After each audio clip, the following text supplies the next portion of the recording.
On November 30th, 1982, something appeared on record store shelves. Something so hypnotic, so enticing, so unstoppable. Nothing and no one could stand in its way. What came next would send shockwaves around the world and change the face of popular music forever. That something being the legend that would become Thriller. Yes, Michael. I'm not like other guys.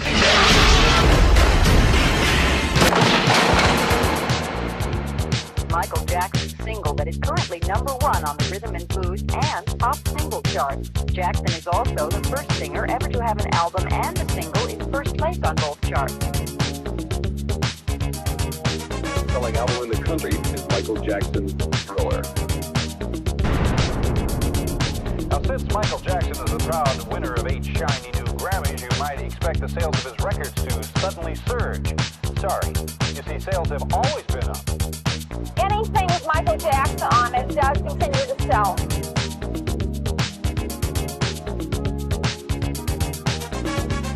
I love you, Michael Jackson.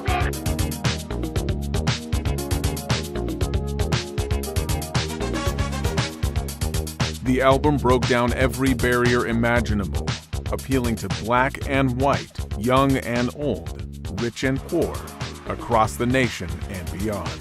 Within 15 months, Thriller would become the best-selling album of all time, and the nation's top-selling record for 2 years in a row, with eventual sales of an estimated 70 million copies worldwide. Despite critics characterizing Thriller as simply a collection of hits rather than a coherent body of work, Thriller's production quality, innovative music videos, and Michael Jackson's incredible instincts as a performer set new standards for creativity.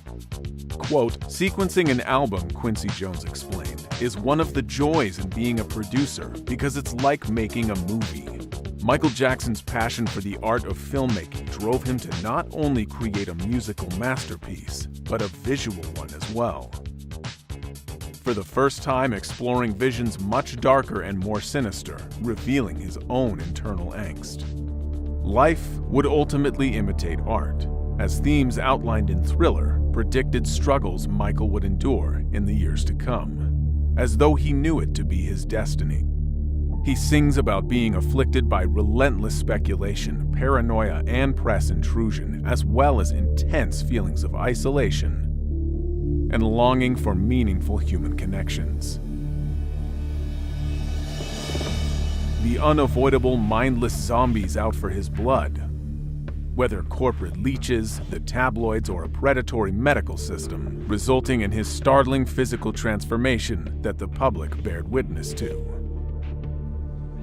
Thriller left an indelible mark on Michael Jackson, a pinnacle he long yearned for, but was ultimately haunted by. Every album, single, or career move since would undoubtedly be compared to the once-in-a-lifetime hysteria Thriller mania ignited. An experience so intoxicating, Jackson never stopped pushing harder and farther to strive beyond its confines. A time when he believed his talents were endless, his impact expansive, and his legacy so enduring it will last forever. This is Thriller Forever, a video series chronicling every detail in the construction, release, and lasting impact of Michael Jackson's musical juggernaut. From the good, the incredible, the bad, and the downright ugly.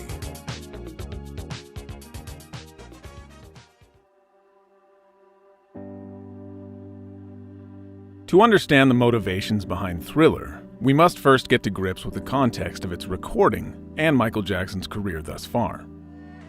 At 23 years old, he was already a veteran of showbiz, having been a star since the early 1970s. He, with his brothers, achieved an incredible run of crossover hits as the Jackson 5, which was followed by Michael's massive solo success with 1979's Off the Wall. The album, the first to be produced by Quincy Jones, achieved a music industry milestone with 4 top 10 hits, earning Jackson a Grammy for Best R&B Male Vocal Performance for its lead single, Don't Stop Till You Get Enough. Having sold over 8 million copies by 1982, Off the Wall was the best-selling album by a black artist up until that point. Beyond his early Motown child stardom, Jackson had now proven himself as a vibrant solo artist with his disco-defying breakout. However, despite these achievements, Jackson was surprisingly disappointed by the record's outcome, both critically and commercially. After Off the Wall, Michael Jackson experienced a transitional period, a time of increased independence. Soon hiring John Branca, Michael told the entertainment lawyer that he needed to be the biggest and the wealthiest star in show business. He expressed how upset he was about his perceived underperformance of Off the Wall, feeling it deserved the Grammy Award for Record of the Year. From Michael's standpoint, he and Quincy Jones produced one hell of an album, and all he got in return was a token from the Grammy voters, who still saw him as that cute little kid with the great moves on The Ed Sullivan Show. Michael vowed it can never happen again. In general, he felt undervalued by the music industry, demonstrated in 1980 when Rolling Stone declined to run a cover story on him. Jackson responded, quote, "I've been told over and over that black people on the cover of magazines don't sell copies. Just wait. Someday those magazines are going to be begging me for an interview. Maybe I'll give them one, and maybe I won't." Therefore, Michael Jackson approached recording his next LP with this competitive determination, motivated by the bitter embarrassment he felt he suffered and his refusal to be overlooked. With laser focus, Michael was intent to study, practice, and create something so incredible it would be impossible for anyone to ignore it. In general, Michael Jackson was frustrated by albums that had one good song and the rest were like B-sides. The singer saying, quote, "Ever since I was a little boy, I would study composition, and it was Tchaikovsky that influenced me the most. If you take an album like the Nutcracker Suite, every song is a killer, every one. So I said to myself, why can't there be a pop album where every song is a killer?" With his next record, Jackson wanted to continue to push his creative capabilities. The United States was in the midst of a deep recession with the unemployment reaching a 4-decade high. Record sales had been declining since the late 1970s. Disco had faded without anything really to replace it. New Wave and MTV were only in its infancy, and the top 40 radio had all but died, as stale classic rock dominated the airwaves. As the New York Times put it, quote, "There had never been a bleaker year for pop than 1982. The music industry needed a radical shakeup, and for it to have been delivered into record stores yesterday. Therefore, on the first day of recording, producer Quincy Jones walked into Westlake Studios in Los Angeles and said, quote, "Okay guys, we're here to save the recorded music industry." To accomplish this, one of their priorities was to balance the album's various genres and forms between R&B, pop, rock, disco, funk, and ballads, producing an album that wouldn't be restricted by racially drawn classification of genre or radio play. As in the early 1980s, radio was still largely segregated, adhering to narrow programming based on racialized genres. Jackson and Jones reviewed hundreds of song demos, listening to each one to see if it had the qualities they were looking for. Jones referred to this process as, quote, "Polaroids." Each potential song was held up to see how it fit in with their pre-existing material and if it met their exacting standards. Quote, "I called Michael Smelly because when he liked a piece of music or a certain beat, instead of calling it funky, he'd call it smelly jelly. When it was really good, he'd say, 'That's some smelly jelly.'" Songs written by Michael were dictated into an audio recorder, after which he'd sing them from memory. Bruce Swedien remembering, quote, "Michael was never late for a session. If anything, he would be early. Also, I never remember recording Michael with the lyrics in front of him. He would stay up all night memorizing the song or songs we were about to record. I don't think there are a lot of artists who do that." In addition to memorizing the lyrics, Michael also preferred to record vocals in the dark, so he could, without distraction, focus on his voice, the intentions of the words, and the emotions behind them. Swedien adding, quote, "The human being is primarily a visual animal. Hearing is our second sense. People can be distracted by too much light in the studio to the extent that it can take away from the music." I adore Michael. He's the greatest. And Michael is very, very polite, and he's a wonderful guy to work with. And he would say, "Bruce, that's perfect, but let's try one more." And this is like mix 80. And so I say, "No problem." So we did it. Of course, it wasn't all fun and games. According to Jackson, Quincy was a perfectionist. He always asked for another take. Quincy would often get frustrated with Jackson for spending so much time rehearsing his dance moves. Additionally, creative tensions started to reveal themselves between the two. Quote, "There was a point where we thought it was all over, that we were all finished," remembers keyboard player Greg Fillinganes. Quote, "There had been so much hard work and long hours, and Quincy's saying it's not there yet, and Michael, almost distraught, is saying, what are we going to do now?" Quincy felt that there were certain elements that were missing still, and we went back to the drawing board. He just has a great quality for excellence, for perfection, and anybody who's worked with him notices this. The way he'll make you do a thing until it's perfect. Over and over again? Yes. He's difficult to work with? No, I like to be grinded a lot.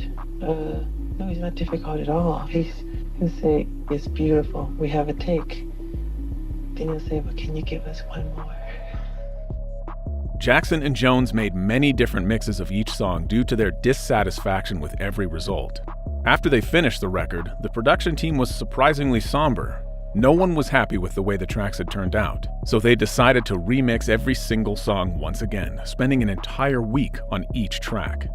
Quincy Jones saying that they, quote, "did the final mixes up until 9 o'clock in the morning of the deadline. We had 3 studios going at once." After a total of 4 months and coming in on a budget at $750,000, the crew submitted the final record on November 8, 1982, just 22 days before its release. The team had whittled down a collection of 30 demos to the chosen 9 that made up the final album, with Jackson writing 4 of them himself. But after leaving the studio, were the crew confident they had achieved the goal they initially set their sights on? Quincy Jones stated that there is never any way to predict a hit record. Quote, "You can't explain something like that. You can't aim at it," he said. "It's why I used to keep a sign in the studio saying, 'Always leave space for God to walk into the room.'"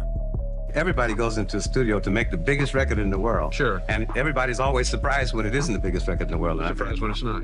And everything was just right. Again, if you just get out of your own way and let that force go to work, that's what happened.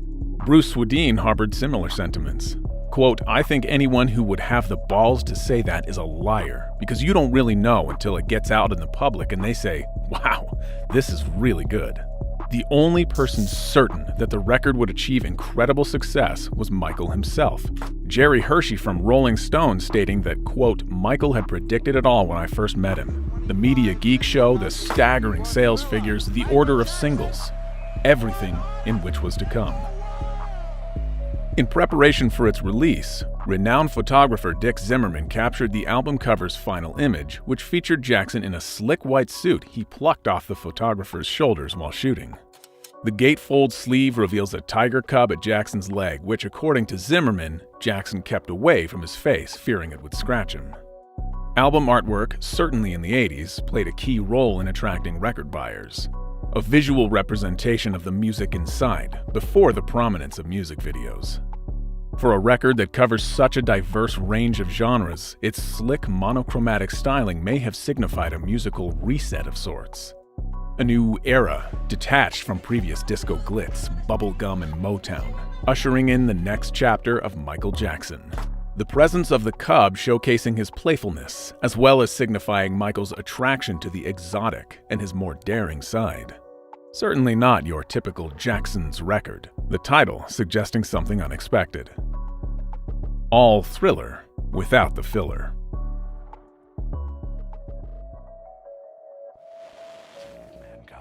The public's first hint of a new era of Michael Jackson came with the release of its lead single, a playful track he wrote and sang with ex-Beatle Paul McCartney, "The Girl Is Mine." The singer's first credited collaboration came about after Jackson and Quincy Jones visited McCartney at his ranch in Tucson, Arizona, spending a couple of days rehearsing and indulging in the musician's shared obsession with cartoons. Quote, "When I approached Paul," Jackson wrote in his 1988 autobiography, Moonwalk, "I wanted to repay the favor he had done me in contributing Girlfriend to Off the Wall." The two soon began collaborating musically, a partnership that continued even when the Jacksons went on tour, with the ex-Beatle tagging along, songwriting with Michael whenever he was not on stage. During this time, the duo recorded Say, Say, Say and The Man for McCartney's upcoming fifth solo album, Pipes of Peace. However, it was now Michael's turn to write a song for them for his next LP. Producer Quincy Jones had initially told Jackson to write a song about two men fighting over a girl.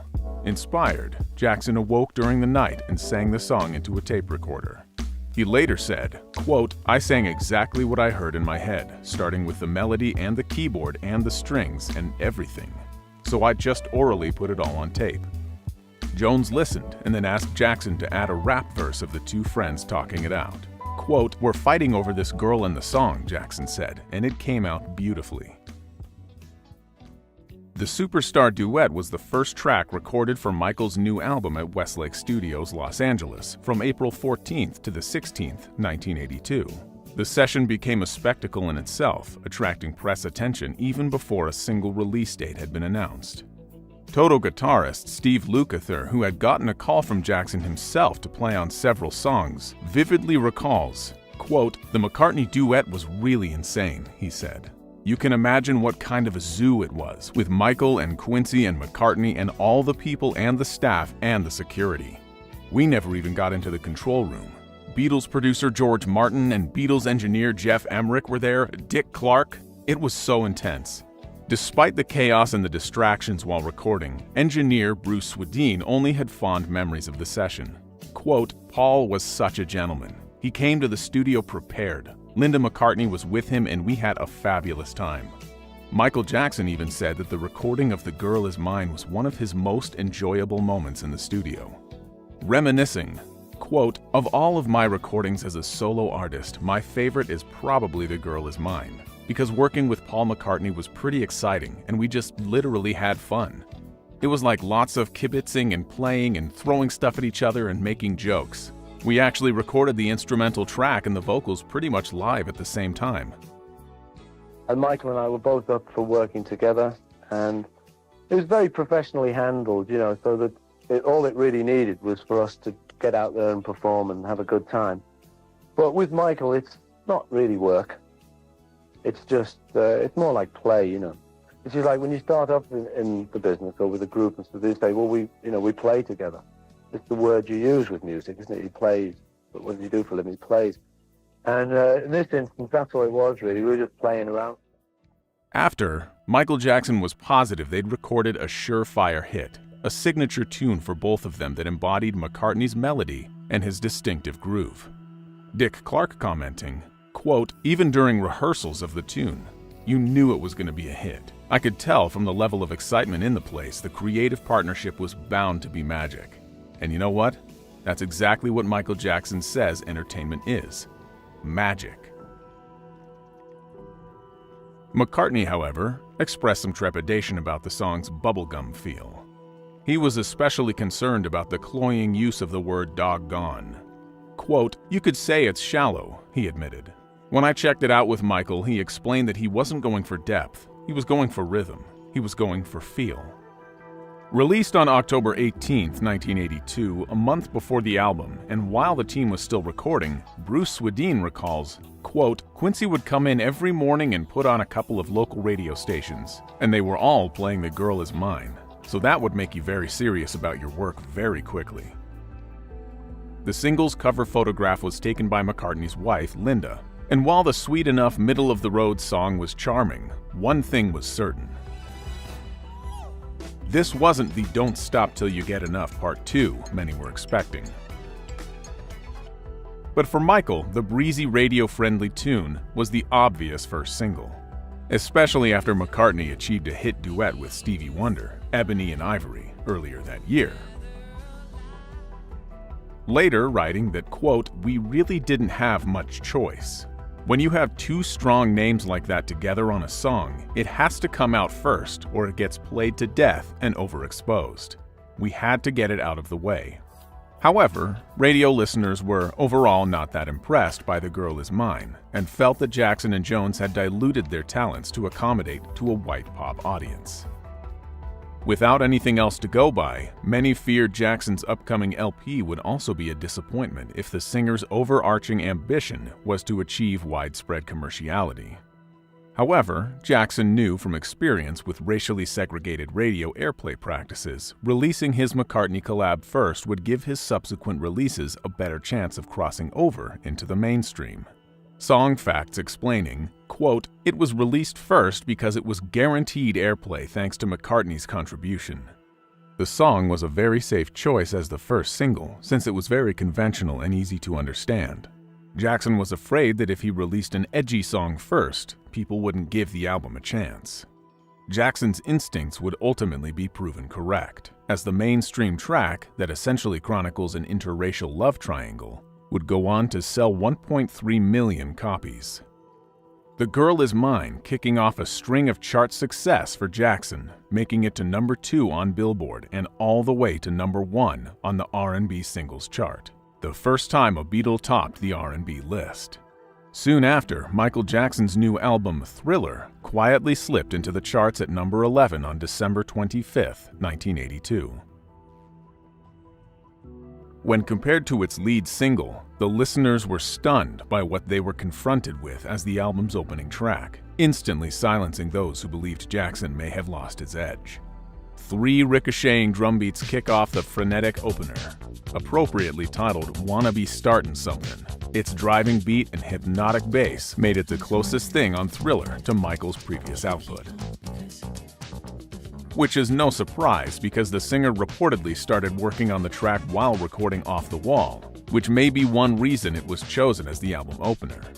There simply wasn't a genre for a song like this in 1982. It wasn't disco. It wasn't funk. It wasn't R&B. It wasn't new wave. It was something new. A song so wild and energetic, it nearly bursts at the seams. Michael Jackson is in high-energy mode, nimbly and clearly enunciating the onrushing lyrics that varies from astonishment to righteous frustration. Jackson introduces a new tone that would soon become his signature, an edge of fear and paranoia. Unlike previous releases that centered on innocent crushes and dancing all night long, he, for the first time, depicts something darker and more insidious. A world hungry for idle gossip that feasts on rumor and innuendo. While even sparing a verse to square off with teen pregnancy, Jackson's vocals are biting, intense, and even taunting as he teases, "You're a vegetable, they eat off of you." Originally written for his sister LaToya about her troubled relationship with her sisters-in-law, Michael ended up recording the song himself. Bruce Swedien recalling, quote, "That track is about Michael's brother's wives and how they were always creating trouble. That was his inspiration." The song was originally composed in 1978, but was later re-recorded in the fall of 1982, and was one of the 4 tracks that Jackson received writing credits for. "Wanna Be Startin' Something" climaxes in an African-inspired chant, often misidentified as Swahili, but is actually based on Douala, giving the song an international flavor and reassuring listeners that Jackson hadn't lost his funk or forgotten his roots in black music. Journalist Nelson George writing that when the Jackson 5 traveled to Senegal in 1973, the experience had a profound effect on a teenage Michael Jackson. George quotes Jackson as saying, quote, "I don't want the blacks to ever forget that this is where we come from and where our music comes from. I want us to remember." A slight variation on Cameroonian saxophonist Manu Dibango's 1972 proto-disco hit, Soul Makossa. Quote, "Michael heard that, and he liked it," recalled Quincy Jones. "I said, 'Michael, that's Manu Dibango's record,' and he said, 'But I need it.'" This was the sound of a new pop renaissance. It had no borders. It was a sonic carnival, perfectly capturing the diversity, fusion and velocity of a new era. Well, I know that Michael would have a little, it wasn't a dictaphone, a little cassette. He would, and you know, he would, I think, work out some things with that little move. You know, he was something else. He was able to create what he needed. When released as a single, reviews for the track were positive. Christopher Connolly, writing for Rolling Stone, describing "Wanna Be Startin' Something" as being, quote, Thriller's most combative track. Connolly noting that in the hyperactive tune, Jackson's, quote, emotions are so raw that the song nearly goes out of control. Cashbox called the song a smash, specifically praising the, quote, danceable groove, superb arrangement, and strange but ultimately uplifting lyrics. Stephen Thomas Erlewine, a writer for AllMusic, described the song as, quote, the freshest funk on the album. Ultimately, "Wanna Be Startin' Something" was well received by listeners and charted around the world, receiving an award nomination for Best R&B Song at the 1984 Grammy Awards. Surprisingly, with the lyrics of "Wanna Be Startin' Something," Jackson makes a fleeting reference to the album's upcoming second single, quote, Billie Jean is always talkin' when nobody else is talkin', tellin' lies and rubbin' shoulders, so they called her mouth a motor. This next release would redefine Michael Jackson, the artist, and ignite Thriller's seemingly unstoppable ascent into the history books. As soon as listeners heard the crispness of its opening beat and its straight-to-the-point groove, they knew they were in for something not quite like anything else. If ever there was a quintessential Michael Jackson tune, it would have to be the sonic masterpiece that is Billie Jean. Michael Jackson wrote and recorded the demo in his home studio in Encino, Los Angeles. The premise of the track was his desire to compose something that had a lot of bass. Jackson said of the song, quote, a musician knows hit material. It has to feel right. Everything has to feel in place. It fulfills you and it makes you feel good. That's how I felt about Billie Jean. I knew it was going to be big while I was writing it. Michael Jackson would go on to recall that he was so absorbed in the writing of the song, he was riding down the Ventura freeway and didn't realize his car had set ablaze. Quote, we were getting off the freeway when a kid on a motorcycle pulls up to us and says, your car is on fire. Suddenly we noticed the smoke and pulled over, and the whole bottom of the Rolls Royce was on fire. I was so absorbed by this tune floating in my head that I didn't even focus on the awful possibilities until later. Once at Westlake Studios, Jones had Jackson sing over dubs through a 6-foot cardboard tube and brought in jazz saxophonist Tom Scott to play the Lyricon. When engineer Bruce Swedien was putting together the string section, he was aiming for a classical feel instead of a pop sound. He said, quote, I don't think there are any basses on those strings, but it was violin, viola, and cellos, and it was absolutely classical in the approach. Swedien ended up mixing the song 91 times, which was unusual for him. The mixes grew progressively worse, and Jones asked Swedien to listen again to the second mix, which was much better. Therefore, the second mix became the final version. Quote, there aren't many pieces of music where you can hear the first 3 or 4 notes of the drums and immediately tell what piece of music it is. But I think that is the case with Billie Jean, Swedien reflected. While recording Billie Jean, Michael Jackson and his producer Quincy Jones constantly fought over the track. Some reports stating that Jones felt it was too weak to be included on the album, a claim the music producer has since denied. We told him what songs he was going to sing. The producer has to do that, you know. You don't ask him what songs we're going to sing. And that this whole fallacy about me not liking Billie Jean is a lie. It is. It's some lie that started somewhere, because anybody could hear that record's a smash. And also, I know where it came from. However, Jones did dislike the demo, nor did he care for the bass line, wanting to cut its 29-second introduction. But Jackson insisted that it be kept. According to Jones, quote, the intro to Billie Jean was so long you could shave during it. I said we had to get to the melody sooner. But Michael said that was what made him want to dance. And when Michael Jackson says something makes him want to dance, you don't argue. So he won.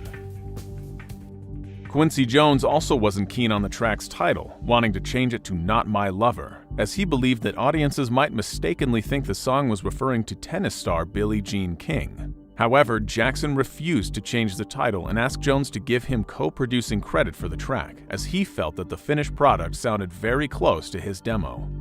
In addition, the singer requested extra royalties, but Jones granted him neither, and the two fell out over it for several days. According to Jones, Jackson stole Billie Jean's instantly recognizable beat from State of Independence, a track Jones produced for Donna Summer and that Jackson sung backing vocals on. According to songwriter John Anderson, quote, "They took the riff and made it funky for Billie Jean, so that's kind of cool, that cross-pollination in music." However, according to Daryl Hall of Hall & Oates, Jackson told him that the Billie Jean groove was in fact lifted from their 1981 track, "I Can't Go For That, No Can Do." Hall telling the former child star, quote, "Oh Michael, what do I care? You did it very differently." That being said, both accounts remain unconfirmed.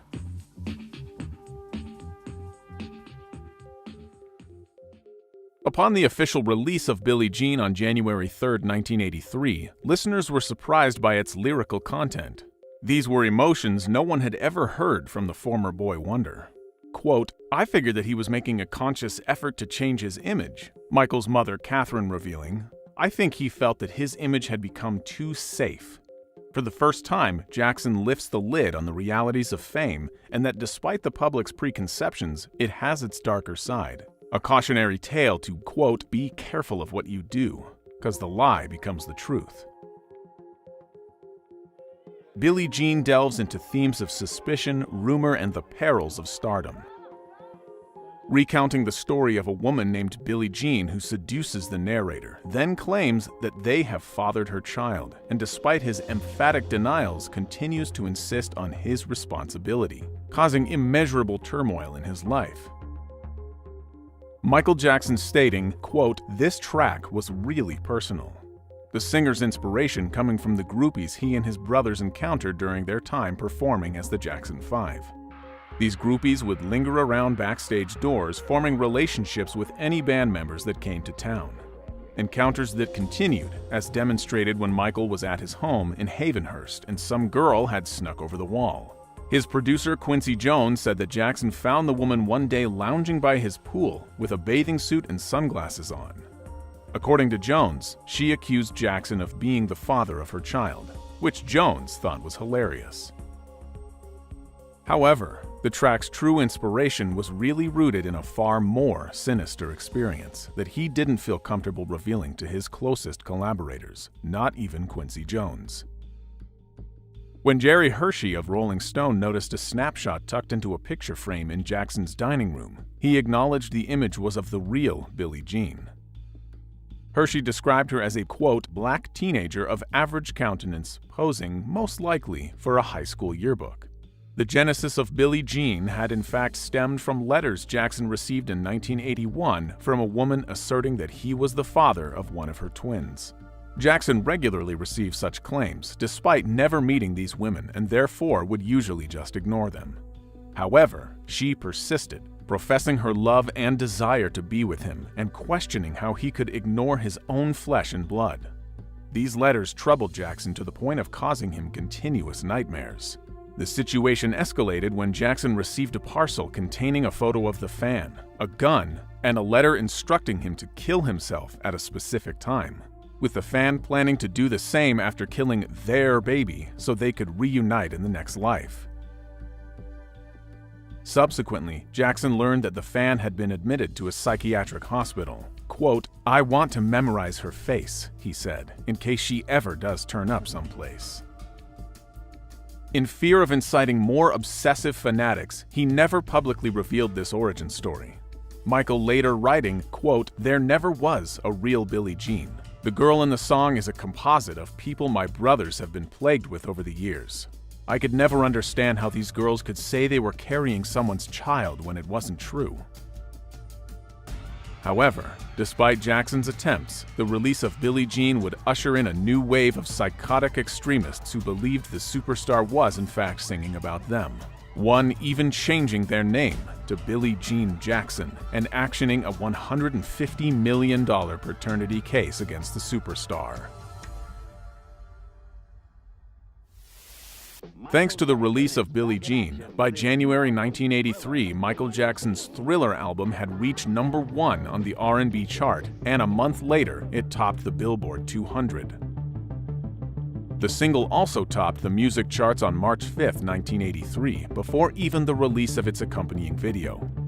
Billie Jean was directed by Steve Barron, who was chosen because Jackson and Quincy Jones liked the mystery murder treatment he did for the Human League's video, Don't You Want Me, released the previous year. Barron's original idea was more complex and involved a group of dancers. With budget a factor, they simplified the concept and went with the idea of Jackson having a Midas touch, with the squares he stepped on lighting up. The brief was he really was looking for something magical. And I'd done an idea about a year earlier about the Midas touch and about everything lighting up in real magic. I wrote down a treatment which was about walking down the street and some sort of private detective. And what I'd planned for him in terms of walking along the street and the dances and things was that all the paving stones would be interactive. So he pressure interactive. So he'd step on one and the light would come on. Of course, the budget that the art director couldn't deliver on the day. I had to take Michael through what worked and what didn't. And I said, unfortunately, we've only got 11 of these stones that light up. And I said, this is one, those two, and then you've got to skip that one. And he said, no, let's just do it. Steve Barron remembers being in awe of the artist. Quote, "We shot that first take, got to the end, and everyone, up in the gantries eating their sandwiches, reading the paper, painters working on another set, just burst into applause. We all just knew we'd seen another era of superstar." To save on set design, they used a technique where painted glass was placed in front of the camera to fill in the wide shots without building actual set pieces. The video also utilized innovative editing techniques, including rapid cuts and transitions, to create a dynamic and engaging visual. Barron and his team worked closely with Jackson to capture his dynamic stage presence and showcase his dance moves in a way that was both captivating and stylish. The video also debuted Michael Jackson's new look for this era. Gone was his signature afro and showbiz glitz, to be replaced by a slick Jerry curl and black leather suit with a playful pink shirt and a red bow tie. A photographer follows Jackson but can never capture him in celluloid, as when photographed, the superstar fails to materialize on the developed picture. Jackson dances as he walks along a sidewalk to Billie Jean's hotel room. Upon arrival at the hotel, he climbs the staircase to Billie Jean's room, lighting up each step and illuminating a burnt-out hotel sign as he passes it. The paparazzo then arrives at the scene and watches as Jackson vanishes under the cover of her bed, before the police arrive and arrest him for spying on Billie Jean. As the paparazzo is led away, he drops a tiger print cloth that Jackson had left behind after polishing his shoe with it earlier in the video. On both occasions, the cloth briefly transforms into a tiger cub, referring to the cover of Michael Jackson's Thriller album.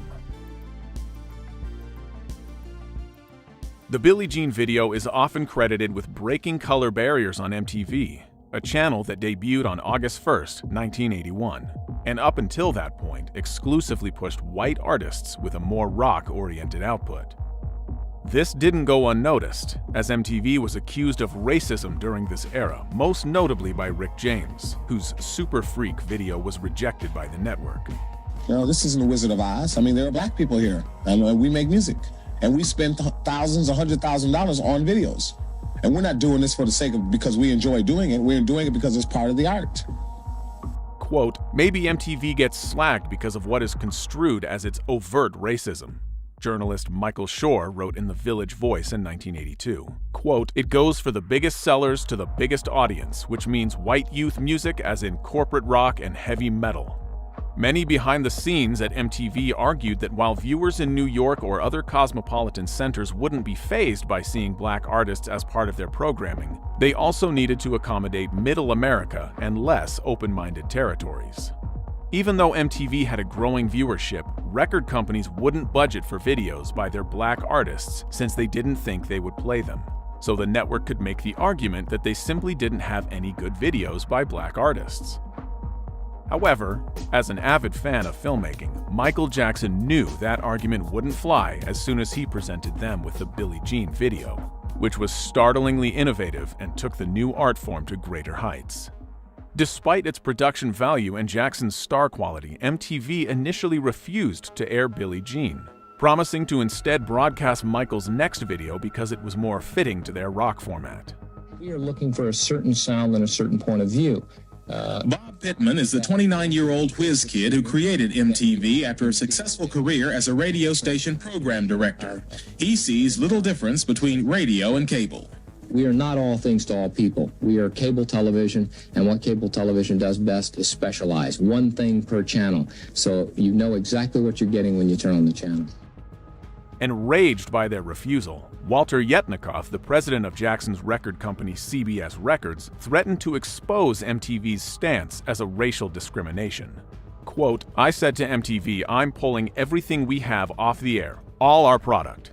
I'm not going to give you any more videos.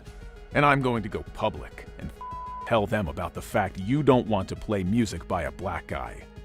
MTV quickly relented and premiered the Billie Jean music video on March 10, 1983.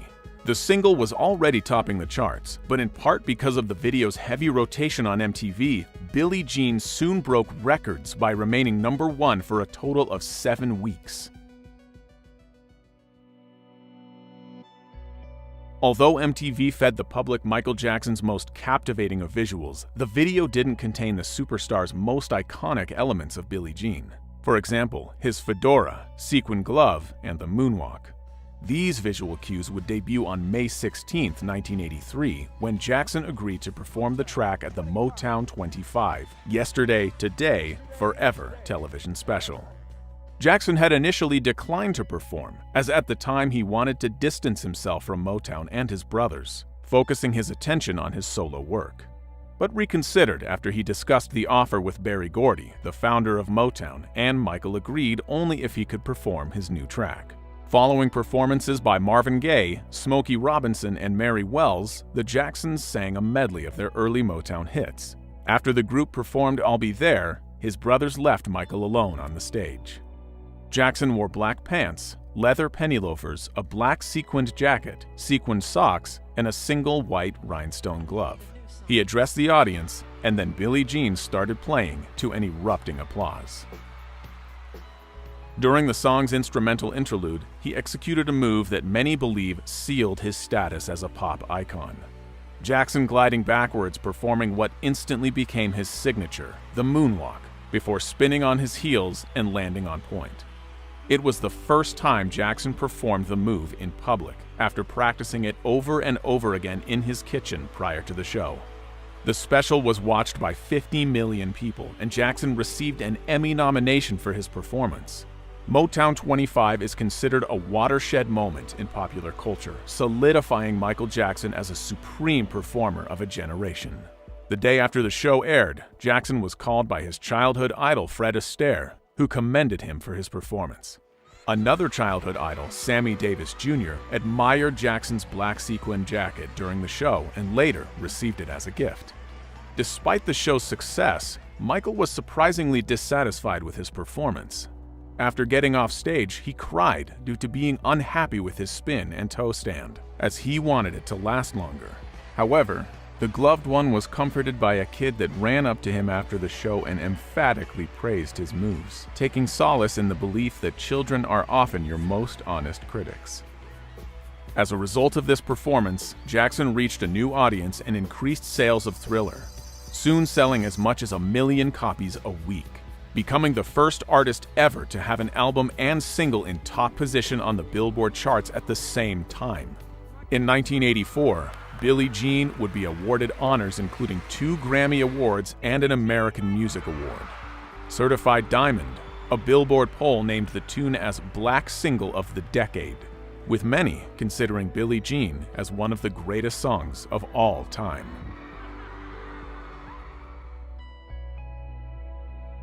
Despite the unmatched success of Billie Jean, Michael Jackson wasn't going to let his musical masterpiece have its moment before releasing his next smash from Thriller. Beat It was released on February 21st, 1983, as the album's third single. From its opening electro chimes, this sounded unlike anything else you had heard from Jackson or any other black artist, in fact. After finishing the other tracks for the album, Quincy Jones still felt something was missing. Quincy saying that he felt the album needed, quote, a song like My Sharona, a black version of a strong rock and roll thing.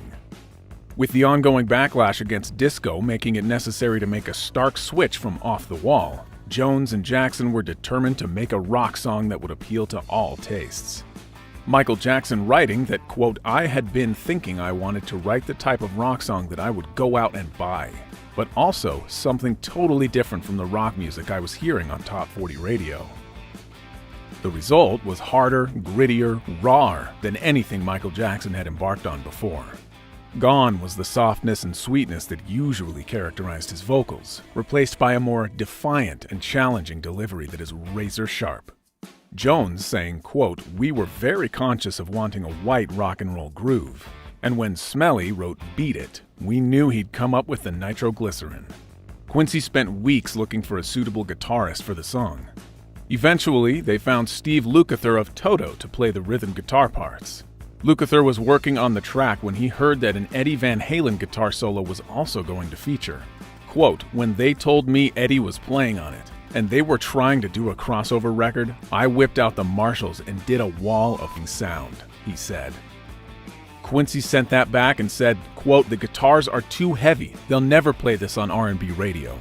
He goes, I love it, except the guitars are too heavy. I got to get this on R&B radio, pop radio, and rock radio. They wanted me to do this part, and they're standing there, and I did it a couple of times, and Quincy's like, it's not really in the pocket, lay in the pocket a little bit more. And gave me a couple little bit of directions and stuff like that. Let's try it again. And I started doing it. When Michael started dancing around a little bit, I knew I think Quincy's like, that's great. Let's double that part, and blah, blah, blah. And that's the record. Unfamiliar producing rock artists, when Van Halen came in to record his solo, Jones told him, quote, I'm not going to sit here and try to tell you what to play. The reason you're here is because of what you do play. Of course, Eddie Van Halen nailed it in 3 or 4 takes. Engineer Swedeen remembering, quote, that guitar solo is incredible. But I went in there when he was tuning and warming and I left immediately. It was so loud. I would never subject my hearing to that kind of volume level. Eddie Van Halen reminiscing that he did the solo for free as a favor, even though he technically didn't have permission. Quote, the band's policy was we don't do things outside of the band. And everybody was out of town, so I had no one to ask. I swear to God, I figured who's gonna know if I play on this Black Kids record?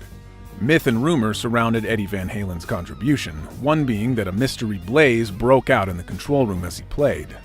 Quote, Eddie was playing and the monitor speakers literally caught on fire, recalled songwriter Rob Temperton. The speaker caught fire and we were all thinking, like, this must be really good, this solo. Also, on the final version right before Van Halen's guitar solo begins, a noise is heard that sounds like somebody knocking at a door. It was reported that the knock was a person walking into Van Halen's recording studio. Another story claimed that the sound was simply the musician knocking on his own guitar. However, Jackson performed the knocking sounds himself by striking a drum case. He is even credited on the album as drum case beater.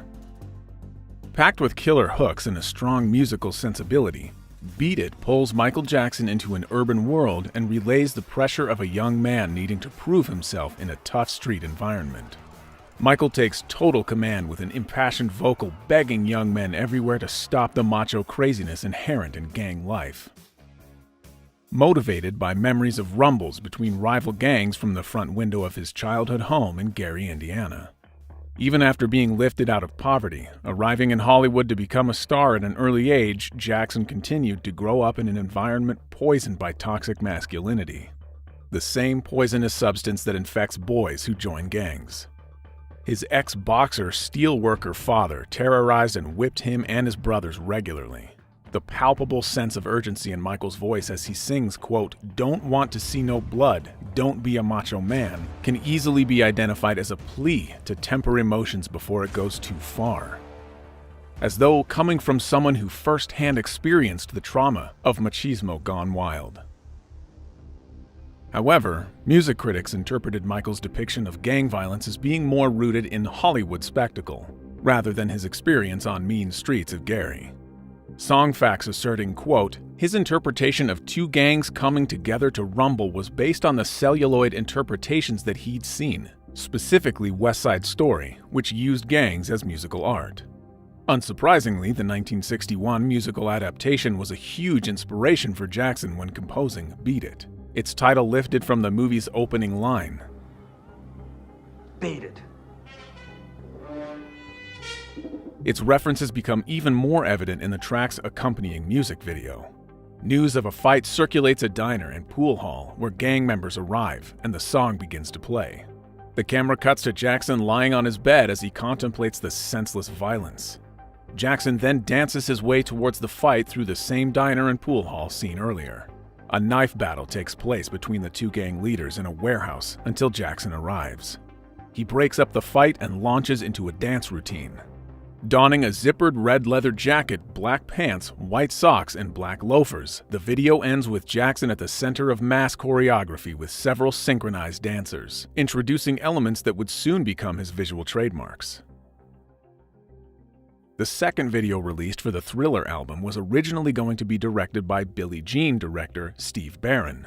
But Barron's idea was for Beat It to take place on a ship full of white slaves, with Michael Jackson as the slave master. But even in the early MTV days, that just wasn't going to fly. So the video was written and directed by Bob Giraldi. Jackson asked Giraldi, at the time already an established commercial director, but who had never directed a music video, to come up with a concept for Beat It because he really liked a commercial Giraldi previously directed. It was about a blind elderly couple who, instead of running from a rundown neighborhood all the other white people had fled from, chose to stay and throw a block party for all the young children in the area. Contrary to popular belief, the concept of the video was not based on the Broadway musical West Side Story, Giraldi instead drawing inspiration from growing up in Paterson, New Jersey. Quote, I listened to the song over and over and realized it was about all the Italian hoodlums I grew up with. Everybody trying to be tougher than they are, but really we're all cowards at heart. The video, which cost Jackson $150,000 to produce after CBS refused to finance it, was filmed on Los Angeles' Skid Row in March 1983.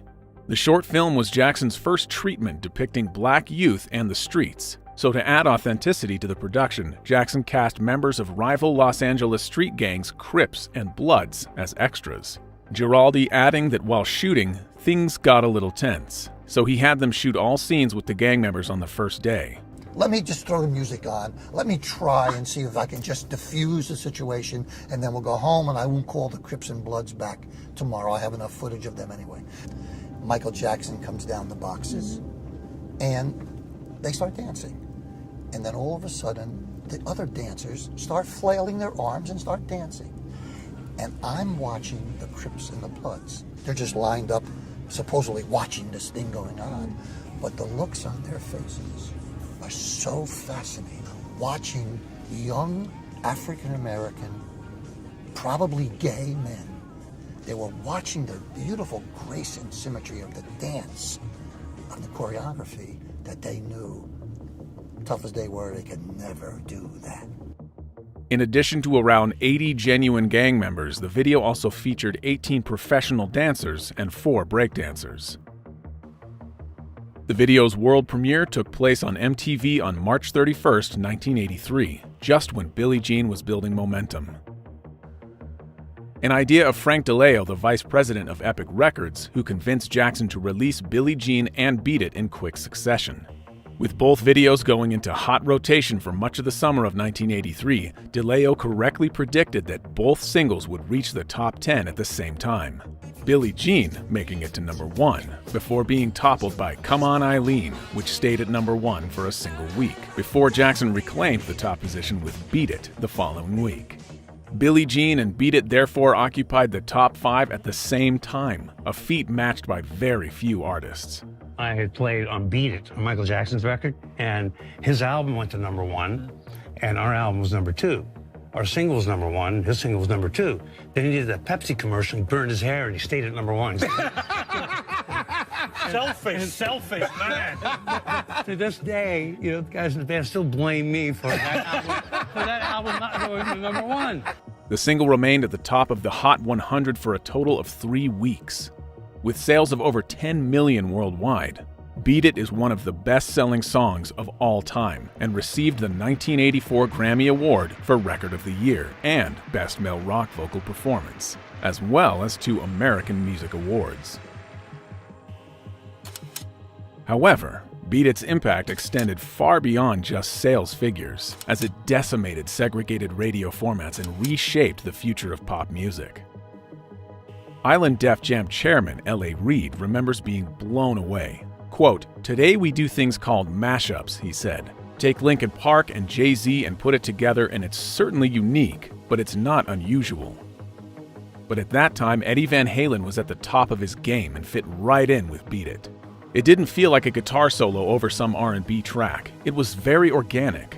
The idea of it was really unusual, but the results weren't strained at all. With Thriller's edgier tracks Wanna Be Startin' Something, Billie Jean, and Beat It flooding radio airwaves and populating music charts around the world, Michael Jackson's music revolution was in full effect. However, the singer wasn't content purely releasing catchy pop hits, but aspired to show range and prove his other talents. As Jones would put it, quote, "To penetrate, you have to go for the throat in 4, 5, 6 different areas." And after a few high-heat songs in a row, it was time to cool things down. Toto keyboardist Steve Porcaro, along with some of his other bandmates, were assisting with the production of Thriller when Quincy asked if he had anything that could be pitched for the album. Running low on cassettes, Porcaro used a tape on which he had already recorded a demo called Human Nature, putting songs intended for Quincy Jones on the reverse side and marking on the label as to the side that should be listened to. Jones's gut instinct was that Porcaro's intended tracks were not quite right for Jackson. However, he didn't stop the tape, and the cassette deck automatically started playing the other side. As Jones described it, quote, "All of a sudden, at the end, there was all this silence. There was why, da-da-da-dum, da-da-da, why. Just a dummy lyric and a very skeletal thing. I got goosebumps talking about it. I said this is where we want to go, because it's got such a wonderful flavor." Lyrically, Steve Porcaro's inspiration for Human Nature came to him after a conversation with his daughter after a boy hit her at school. Porcaro comforting her by saying, quote, "He probably likes you, and it's human nature." We had one more mix to do, which was the song Africa. And I stopped by to see Heather on my way to the studio, and she'd had a rough day at school. And yeah, the title entered into my head, Human Nature, trying to explain why this boy who probably liked her had hit her at school that day. And the guys were in the booth putting up the mix, and I went out into the studio where the piano was. And pretty much the main chord structure of the song kind of all came to me at once. He later created a demo for the track and presented it to Toto's other bandmates. However, they passed, stating it wasn't rock enough and felt the song would work better for someone else. Jones was excited about its potential, but was dissatisfied with the original lyrics. So he asked John Batiste, who had written hits for the likes of the Carpenters and the Pointer Sisters, to write some new ones. Porcaro, reflecting on Batiste's contribution, quote, "He just nailed it. He turned my record into a song with a beginning, middle, and end." As the song developed, Jackson's breathy, lighter-than-air performance resulted in one of Thriller's most memorable moments, an ethereal, melodic symphony that cushioned Jackson's vocals as they float and swirl before taking flight with those oh-so-perfect, and unscripted, extended exclamations of why. By the late 1970s, Jackson's abilities as a vocalist were well regarded. Rolling Stone critic Stephen Holden writing that, quote, "Jackson's feathery-timbered tenor is extraordinarily beautiful. It slides smoothly into a startling falsetto that's used very daringly.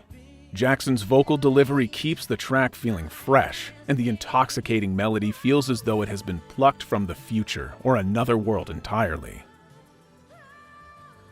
Even though Jackson didn't write Human Nature, the unencumbered emotion in his voice gives no doubt that Jackson found resonance in its lyrics. An outsider from his window looking onto a thrilling city, the singer fantasizes about stepping out and connecting with the life that surrounds him, yet appears to be out of reach. Michael Jackson attempts to take himself off the pedestal of fame and pursue a woman he is interested in.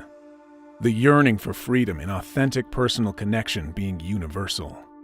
Michael revealing desperate times of unhappiness and isolation in his autobiography. Quote, "I was so lonely. I wanted to meet people who didn't know who I was. I wanted to run into somebody who would be my friend because they liked me and needed a friend too, not because I was who I am." I get afraid of, well, I don't know people. I get afraid of people sometimes. It's a whole nother life that I haven't really experienced that. Like friendship is a thing I'm just beginning to learn about. I was raised on the stage and that's where I'm comfortable. And everything else is like foreign to me. I'm just beginning to know and learn about people, friendship, and things like that. Human Nature ultimately replacing another track which had already been recorded, titled Carousel. A light, playful number that echoed similar sentiments found in Off the Wall's Girlfriend and Rock With You, as well as the Jackson Brothers' earlier bubblegum hits at Motown. A flirtatious whimsy that fans grew to expect as part of a Michael Jackson record, and that was delivered on Thriller with PYT, Pretty Young Thing. Written by James Ingram and Quincy Jones with a spring in its step, PYT is the album's designated infectious party jam. While not overly complex musically nor vocally challenging, there is a sweetness embedded into the track. A moment of fun dance pop that isn't meant to change the world, but will undoubtedly shuffle your feet as you listen. Quincy Jones came up with the original title after his wife, Peggy Lipton, brought lingerie with the words "Pretty Young Thing" printed on them. From there, Jones asked several songwriters to write a track around the title. Jackson penned a mid-tempo version of PYT with keyboardist Greg Phillinganes. However, Jones wanted an upbeat track, and when James Ingram presented his demo, Jones said, quote, "That's it," and sent Ingram home to finish the lyrics. Jones then suggested they extend the bridge and add a chant section, resulting in Jones receiving his only co-writer credit on the album. Michael Jackson professed his love for the version Ingram and Jones came up with, stating that he liked the code in the lyrics and the fact that the words like tenderoni were fun rock and roll type words that couldn't be found in the dictionary. James Ingram later described working with Jackson and Jones. Quote, "It's almost like I got the chance to go to Oz, and Quincy was the Wizard of Oz, and Michael Jackson was who he was dealing with in his world. Their work ethic is unbelievable." For backing vocals, Swedien positioned Jackson at different distances from the microphone to record each track, so to get a thicker sound.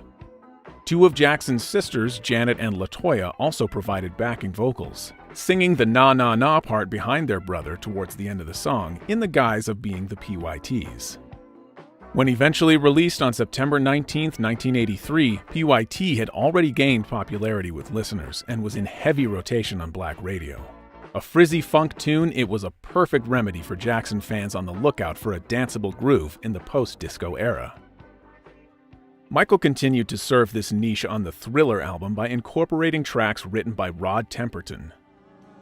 Having previously written hits Always and Forever and Boogie Nights as a member of the multiracial R&B group Heatwave, Temperton was at this point a trusted Jones collaborator.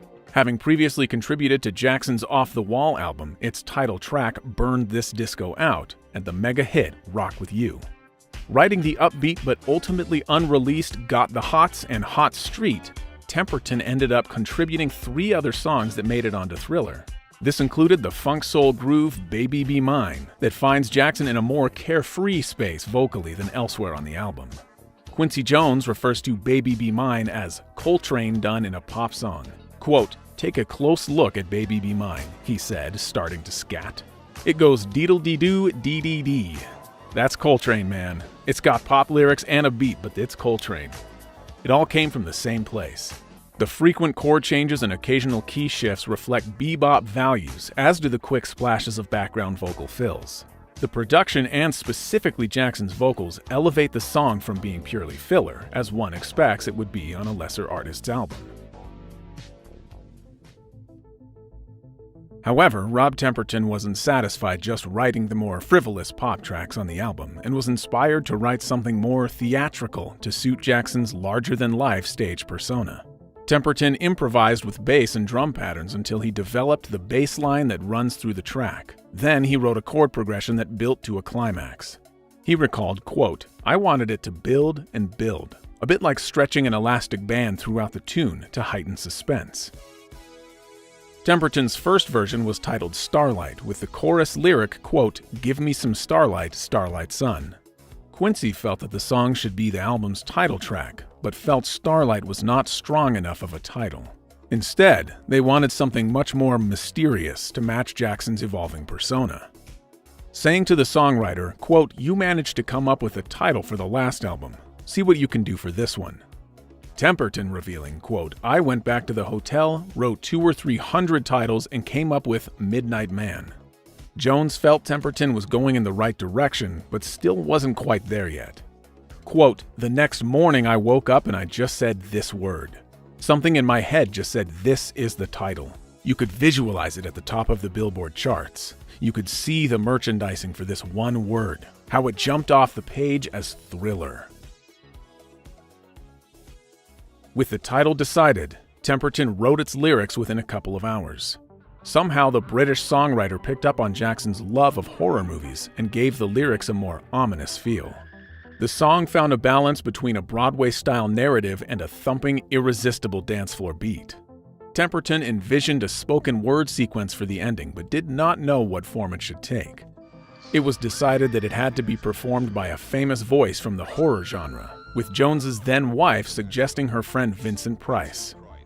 Temperton composed the words for Price's part in a taxi on the way to the studio on the day of recording.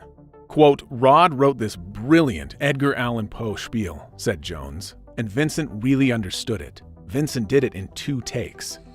Incorporating sound effects such as creaking doors, thunder, footsteps, wind, and howling dogs, or more like Michael giving his best imitations. As soon as you hear the opening of Thriller, it's difficult not to conjure up visuals for its short film.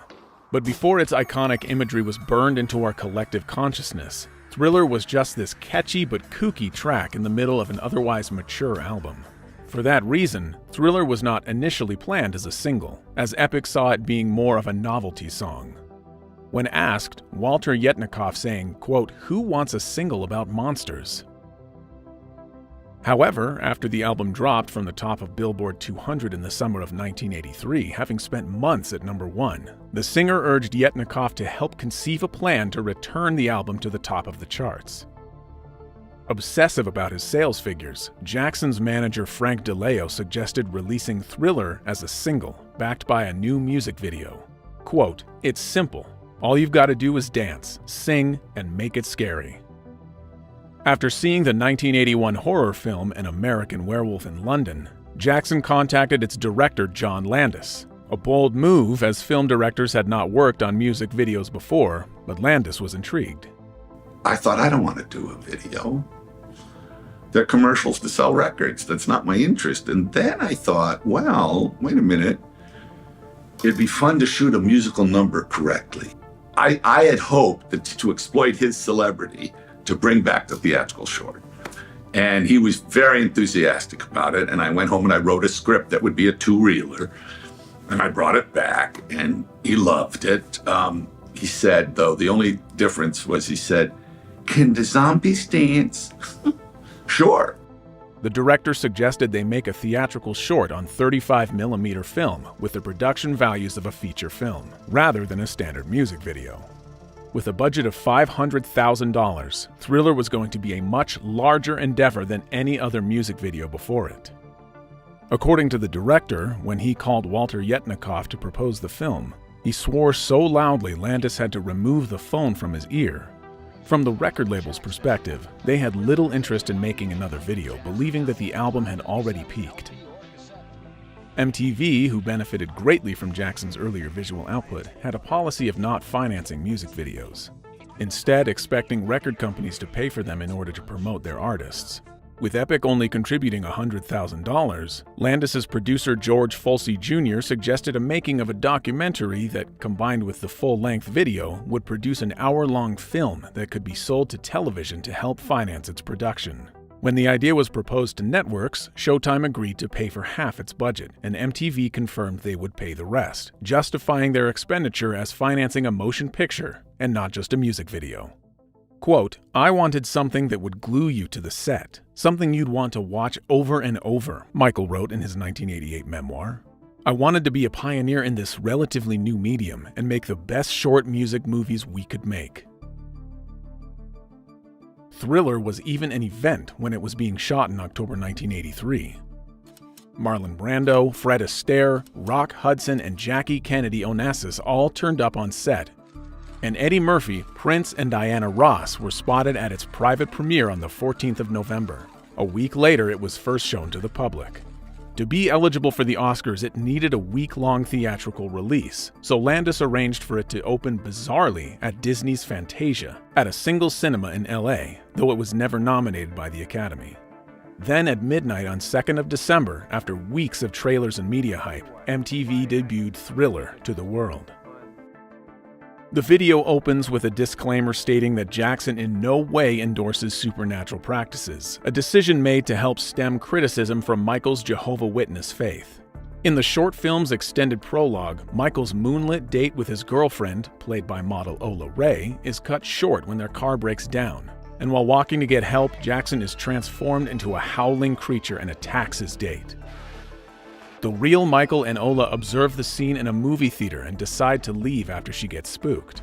Michael continues to tease her as they walk through empty streets, and nearby, a horde of zombies rise from their graves, threatening the couple. To Ola's horror, Michael transforms into one of them himself and leads the troop of zombies into a choreographed dance routine. Afterwards, Michael and the other zombies corner Ola in an abandoned house, only for her to realize it was all a nightmare, though Michael offers a last beast-eyed glance at the camera before the credits roll.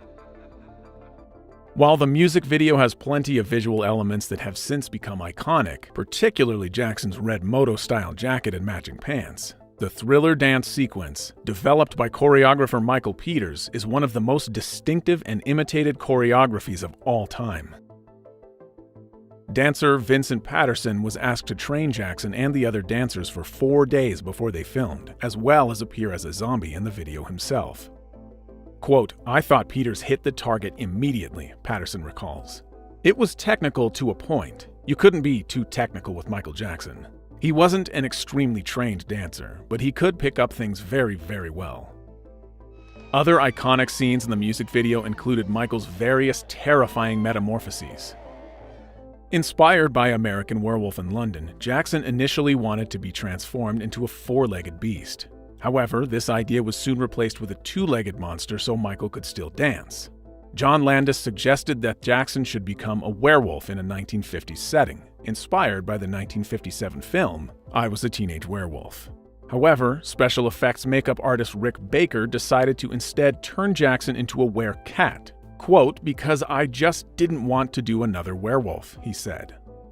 And I discovered he really just wanted to turn into a monster. That was his desire. He loved it. And we showed him all these photos of monsters from different movies. Learned he'd never seen any of these movies. I mean, he knew Bride of Frankenstein was like, and King Kong. It was like it.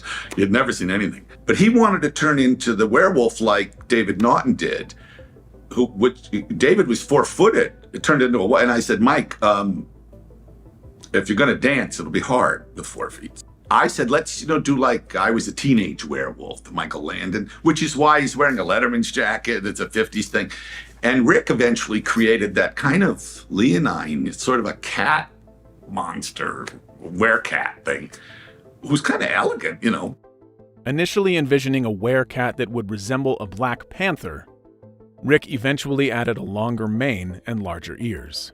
According to Landis, the production involved the largest makeup team in film history up to that point, with 40 artists making up Jackson, dancers, and other extras into terrifying depictions of the undead.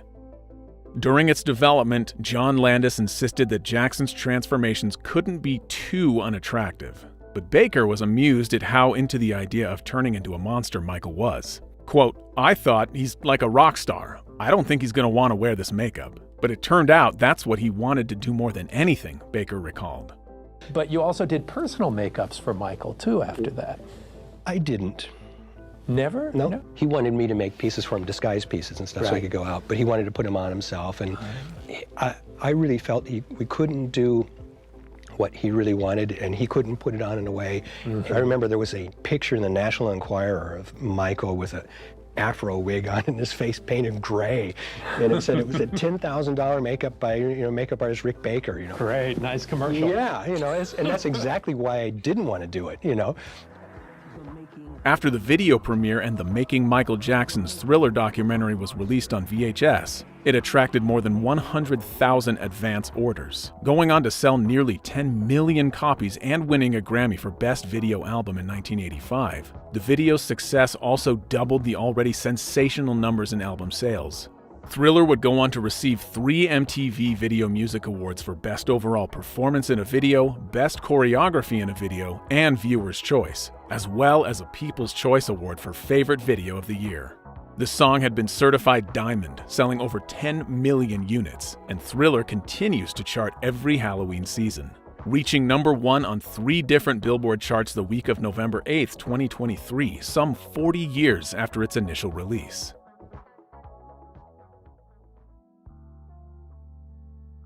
Another Rob Temperton track that made it onto Thriller, one of the only 2 that wasn't released as a single, was The Lady in My Life. Chosen to close the record out, the classic Sinatra-style ballad provides a finale full of grace and dripping with old-school soul. Michael wasn't a stranger to a ballad, but this wasn't some love song about a rat. Quincy Jones wanted to challenge Michael to perform something with much more soul and depth to it. The Lady in My Life isn't recounting an innocent crush or the bubbling excitement of a new romance. It's much more mature and committed with its intention. Quote, "We were used to doing a lot of takes in order to get the vocal as nearly perfect as possible, but Quincy wasn't satisfied with my work on that song," Michael Jackson remembered. "Finally, he took me aside late one session and told me he wanted me to beg. That's what he said. He wanted me to go back to the studio and literally beg for it. Therefore, Michael went into the studio and had them turn off the lights and close the curtains so not to feel self-conscious. Quincy started the tape and Jackson begged profusely, and the result is what you can hear on the record today. Described as the closest Jackson has come to crooning a sexy, soulful ballad after his Motown years, The Lady in My Life is another slice of perfect production.